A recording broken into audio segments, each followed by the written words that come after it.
les résultats des autres, mais n'aime pas chercher à connaître les secrets qui ont précédé la manifestation des résultats. Nous aimons voir Jésus-Christ marcher sur l'eau, mais nous ne voulons pas connaître ce qu'il a fait avant de marcher sur l'eau. Nous aimons voir les autres opérer dans le surnaturel, dans les miracles, dans les prodiges, dans les charismes, dans des choses impossibles à l'homme, mais nous ne voulons pas découvrir qu'est-ce qui a produit et engendré cette dimension. Avant que Jésus-Christ ne marche sur l'eau et que des disciples puissent le voir et puissent dire réellement tu es fils de Dieu, voici ce qu'il a fait, il est resté seul. La Bible nous dit, il restait seul, il resta seul, il renvoya la foule, ensuite il resta seul. La solitude, l'intimité avec Dieu. Tu ne peux jamais opérer dans le surnaturel sans avoir une intimité avec Dieu.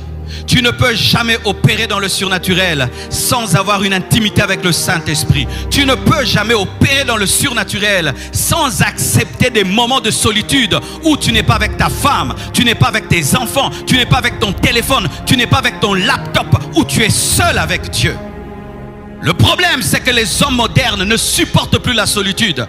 Ils ont toujours leur téléphone avec eux, mais ils veulent des grandes choses. Ils veulent expérimenter la puissance de Dieu. Ils sont tout le temps avec les hommes et ils n'ont pas des moments de solitude où ils sont en communion, en intimité avec le Saint-Esprit. C'est pourquoi ta vie est naturelle alors que tu es chrétien. C'est pourquoi ta vie chrétienne est basique alors que le surnaturel est à ta disposition. C'est parce que tu aimes tellement la compagnie de Pierre, de Jean, de tous tes disciples, alors que des fois tu dois te séparer de tous, te séparer de la foule et te tenir seul devant Dieu. Cher homme de Dieu, il y a un temps pour être devant la foule, mais il y a un temps pour renvoyer la foule. Cher homme de Dieu, il y a un temps pour enseigner les disciples, il y a un temps aussi pour dire aux disciples, prenez la barque, précédez-moi. Mais ton problème, c'est que tu es tout le temps avec les disciples, tout le temps avec la foule, tout le temps avec tes amis, tout le temps avec ton téléphone, tout le temps avec quelqu'un, ta femme, tes enfants. Tu n'as pas des moments pour être seul. Montre-moi un homme qui recherche les surnaturels et qui est tout le temps entouré, et je vous dis, il ne vivra jamais. Car tous les hommes qui sont parvenus à une dimension où ils ont révélé le surnaturel, dans leur passé, ils ont eu des moments de solitude, et ils continuent à avoir des moments de solitude où ils quittent leur lit très très tôt, alors que la femme dort, le mari dort, les enfants dorment, tout le monde dort. Ils sortent seuls devant Dieu, afin d'expérimenter une intimité avec Dieu. Il y a des choses que tu ne feras jamais en étant entouré.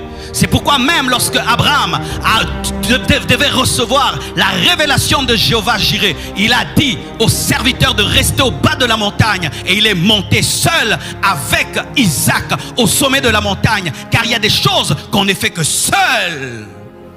Ton problème, c'est que tu es tout le temps avec tes amis, tout le temps avec tes serviteurs, tout le temps avec ton téléphone, tout le temps tu es en train de faire quelque chose. Jésus venait de produire des miracles extraordinaires. Il venait de multiplier des pains et des poissons. Il pouvait dire, je vais rester là, je suis la star, la vedette. Il a renvoyé la foule pour être seul. C'est alors qu'il a marché sur les eaux.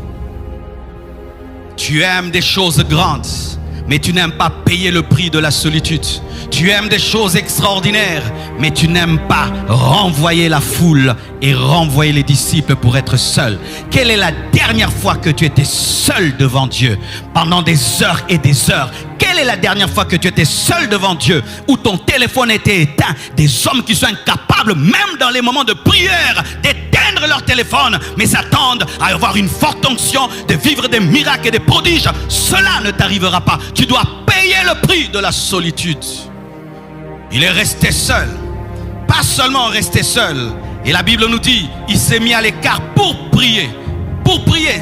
Donc ce n'était pas quelqu'un d'asocial, car il y a des personnes dans nos églises qui sont asociales. Elles aiment rester seules, elles ne causent avec personne, et puis elles disent, moi j'aime pas trop la communion fraternelle, les frères créent trop de problèmes. Jésus-Christ n'était pas ce genre de personne qui se mettait à part parce qu'il était asocial. C'était la manifestation d'une soif de Dieu, une soif de prière qui l'a amené à être seul. Si tu es seul en étant asocial, tu n'es pas dans l'amour. Mais si tu recherches des moments de solitude pour prier à l'écart, alors ça te donnera des fruits pour prier. Mes frères et sœurs, si tu veux vivre le surnaturel, tu dois laisser l'esprit de prière te sortir de ton lit, t'empêcher même des fois de manger pour aller te tenir devant Dieu, afin de l'implorer, d'implorer sa grâce, sa miséricorde, de demander la plénitude du Saint-Esprit, de présenter à Dieu tes défis, de présenter à Dieu tes besoins. Un homme qui ne prie pas se lèvera sans surnaturel.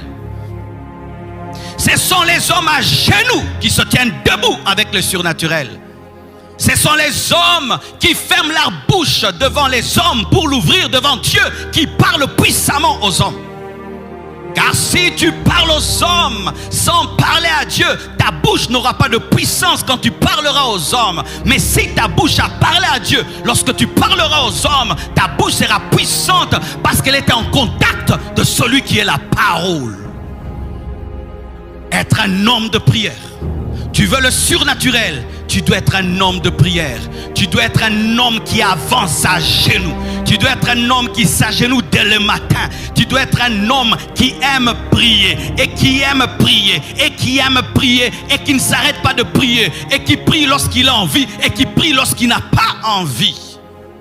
Tous les hommes qui ont expérimenté le surnaturel ont été des hommes de prière, qui ont prié des mois, qui ont prié des années, qui ont prié des heures, jusqu'à ce que la voûte céleste s'est ouverte et la puissance de Dieu est tombée sur eux.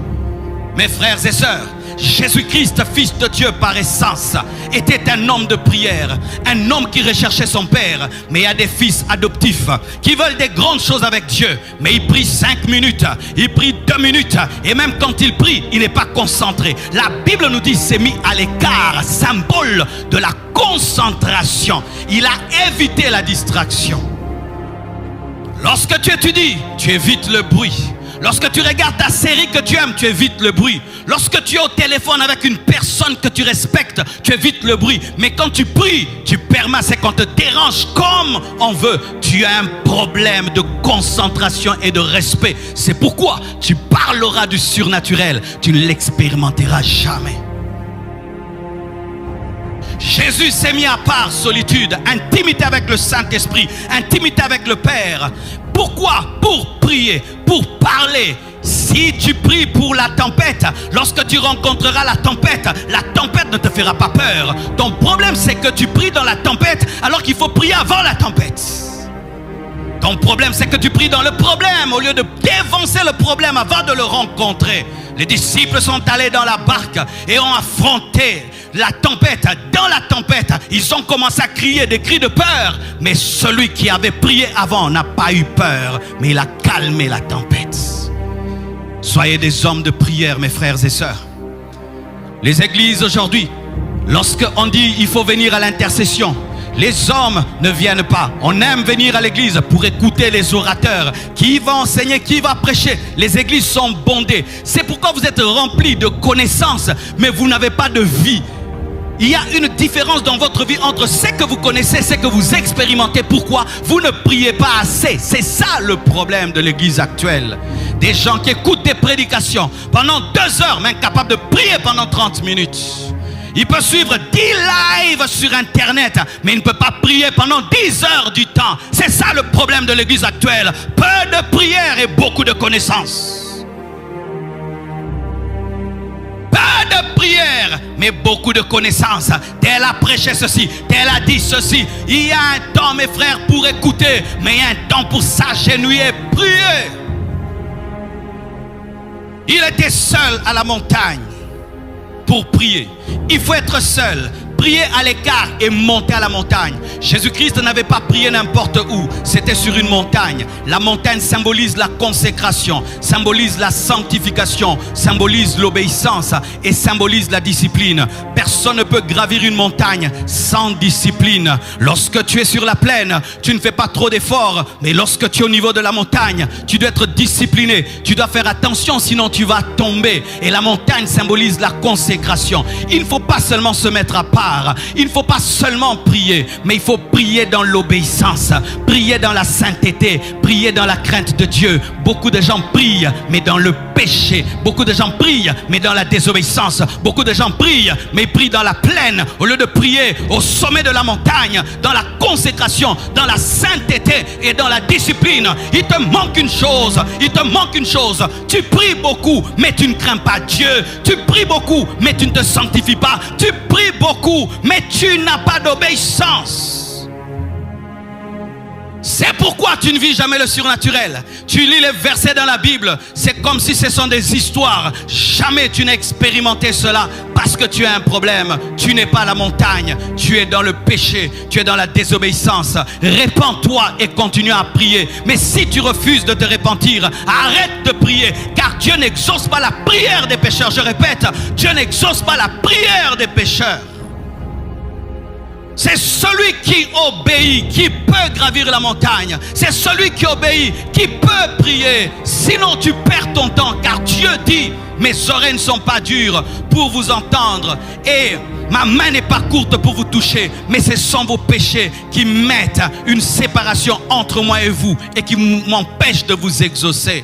Regarde bien dans ta vie. Tu es en train de prier où? Tu es en train de prier dans la fosse du péché. Tu es en train de prier dans la vallée du péché. Alors que Dieu t'invite à la montagne, tu refuses la montagne. Les disciples ont reçu le baptême dans le Saint-Esprit et la puissance du Saint-Esprit dans une chambre haute qui symbolisait la sainteté. Et je ne parle pas des montagnes physiques, car aujourd'hui les gens vont sur des montagnes, mais dans le péché. Au lieu de gravir la montagne spirituelle de l'obéissance, de la sainteté, de la consécration, vous gravissez des montagnes physique et vous allez là-bas, vous commettez des impudicités, vous priez par orgueil, par jalousie. Ne gravissez pas des montagnes physiques, gravissez la montagne de la sainteté, de l'obéissance et de la discipline. Je vais à la montagne, je viens de la montagne. Dans la nouvelle alliance, mes frères, il n'y a pas un lieu où Dieu exauce. Aujourd'hui, dans la nouvelle alliance, on n'a pas besoin de montagnes physiques pour que Dieu nous exauce. Nous avons besoin de la foi et de marcher dans l'obéissance pour que Dieu nous exauce. Et encore une autre chose pour expérimenter le surnaturel de Dieu. Lorsque Pierre demande à Jésus-Christ de marcher sur l'eau, Jésus-Christ lui dit: viens. Et lorsqu'il voit la tempête, il a commencé à avoir peur et tout d'un coup il a sombré. Et qu'est-ce que Jésus-Christ lui dit? Homme de peu de foi, pourquoi as-tu douté? Si tu veux vivre le surnaturel, tu dois avoir la foi. Et quelle est la définition de la foi dans ce passage? N'est pas douter, c'est tout. N'est pas douter, c'est tout. Si tu doutes que les morts ressuscitent, ils ne vont pas ressusciter. Si tu doutes que Dieu peut t'utiliser pour guérir, il ne t'utilisera jamais pour guérir. Si tu doutes que Dieu peut faire de toi un multimillionnaire qui peut soutenir son œuvre, cela n'arrivera pas. Ton problème, c'est que tu cherches le surnaturel, mais dans le doute. Tu crois que Dieu va utiliser tel, il va utiliser tel autre, mais jamais toi. C'est pourquoi ça t'arrive jamais. Nous voyons Pierre, lorsqu'il a cru, il a pu marcher sur l'eau. Il était au même niveau que Jésus-Christ. Jésus-Christ n'était pas un maître. Ils étaient au même niveau quand il avait la foi. Mais une fois qu'il a douté, il n'avait plus le même niveau. Est-ce que tu crois les choses que tu demandes à Dieu? Ou tu pries seulement par formalisme? Est-ce que vraiment tu t'attends c'est que Dieu le fasse? Beaucoup de gens demandent: je vais marcher sur l'eau, mais ils ne croient pas. Ils ne croient pas que Dieu peut le faire. Est-ce que tu crois que réellement Dieu peut te donner des enfants après 12 ans de mariage? Est-ce que tu crois que Dieu peut te guérir de cette maladie malgré le pronostic des médecins? Est-ce que tu crois que Dieu est capable de bouleverser ta vie cette année malgré cette pandémie? Est-ce que tu crois? Si tu doutes, tu ne crois pas. Là où il y a le doute, il n'y a pas la foi. Là où il y a le doute, il n'y a pas la foi. Si tu veux vivre le surnaturel, tu dois avoir une intimité avec Dieu, une intimité avec Jésus, une intimité avec le Saint-Esprit. Tu dois être un homme de prière et tu dois prier dans l'obéissance.